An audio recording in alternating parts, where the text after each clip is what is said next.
ધોરાજીના પાઠવાની સીમમાં છેલ્લા ઘણા સમયથી ખેડૂતો અને માલધારીઓને પરેશાન કરતો દીપડો અંતે પાંજરે પુરાયો હતો।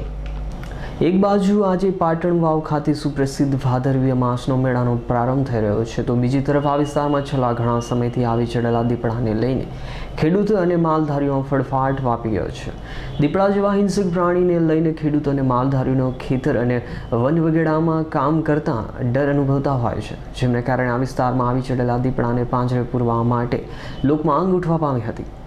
લોકોમાં ફેલાયેલા ભયને લઈને ધોરાજી રેન્જ ફોરેસ્ટના અધિકારીઓ દ્વારા પાટણ વાવની સીમમાં પાંજરો ગોઠવીને દીપડાને પાંજરે પૂરવાની કામગીરી હાથ ધરવામાં આવતા ગત રાત્રિમાં દીપડો પાંજરે પૂરાયો અને લોકોએ રાહતનો દમ લીધો હતો, તો બીજી તરફ પાંજરે પૂરાયેલા દીપડાને નિહાળવા લોકોના ટોળા ઉમટી પડ્યા હતા।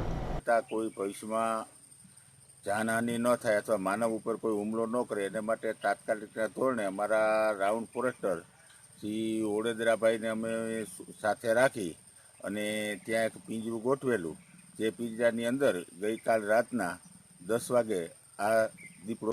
અલ્પેશ ત્રિવેદીનો રિપોર્ટ, S9 ન્યૂઝ, ધોરાજી।